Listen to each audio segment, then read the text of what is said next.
Halo Dun Sanak Minang 1. Hari ini, kita akan mengupas kisah yang mungkin belum banyak diketahui. Kerajaan Dusun Tuo, salah satu kerajaan tertua di ranah Minangkabau, bahkan sudah ada sejak abad ke-5 Masehi, jauh sebelum berdirinya Kerajaan Pagaruyung. Kerajaan ini terletak di Limaukaum, Kabupaten Tanah Datar, dan merupakan pecahan dari Kerajaan Pasumayan Koto Batu. Kerajaan Dusun Tuo didirikan oleh seorang tokoh besar, Datuak Parpatiah Nansa Batang, sementara yang menjabat sebagai yang dipertuan atau Perdana Menterinya adalah Datuak Bandaro Kuniang. Uniknya, saudara seibu Datuak Parpatiah, yaitu Datuak Katumangguangan, juga mendirikan kerajaan sendiri bernama Bungo Satangkai di Sungai Tarab, yang letaknya tidak jauh dari Dusun Tuo.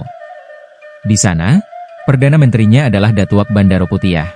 Nah, meskipun mereka bersaudara, terjadi perbedaan cara pandang dalam memimpin. Datuak Katumangguangan tetap mempertahankan Undang-Undang Simumbang Jatuah, warisan dari kerajaan sebelumnya. Sementara itu, adiknya, Datuak Parpatiah, mulai mengubah sistem hukum menjadi Undang-Undang Silamo-Lamo, yang lebih mengutamakan musyawarah dan memberi waktu sebelum hukuman dijatuhkan. Prinsipnya, pikirkan matang-matang dulu, jangan terburu-buru. Perbedaan ini sempat memicu perselisihan antara kedua tokoh besar ini. Namun, berkat kebijaksanaan para cerdik pandai, mereka berdamai, dan peristiwa itu diabadikan dalam prasasti Batu Batikam, simbol perdamaian yang sampai kini masih bisa kita saksikan.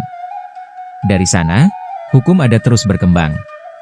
Undang-Undang Silamo-Lamo lalu digantikan oleh Undang-Undang Tariak Baleh, yang punya filosofi. Salah tariak mangumbalikan. Salah cotok malantiengkan. Salah makan mamuntahkan. Artinya, kesalahan yang sudah dibuat, masih bisa diperbaiki sebelum dijatuhi hukuman. Hukum ini kemudian berkembang lagi menjadi Undang-Undang 20-ah, yang sampai sekarang masih digunakan sebagai hukum adat di nagari-nagari Minangkabau. Selain sebagai kerajaan, Dusun Tuo juga jadi pusat adat Larehbo di Caniago, salah satu sistem adat besar di Minangkabau. Namun seiring waktu, sekitar abad ke-14, kedaulatan kerajaan Dusun Tuo berakhir, dan peran koordinasi adat diserahkan kepada Kerajaan Pagaruyung. Namun begitu, pusat adat Minangkabau tetap berada di Pariangan, tempat asal mula orang Minangkabau, sesuai pepatah. Baadai ka Pariangan, Barajo ka Pagaruyuang.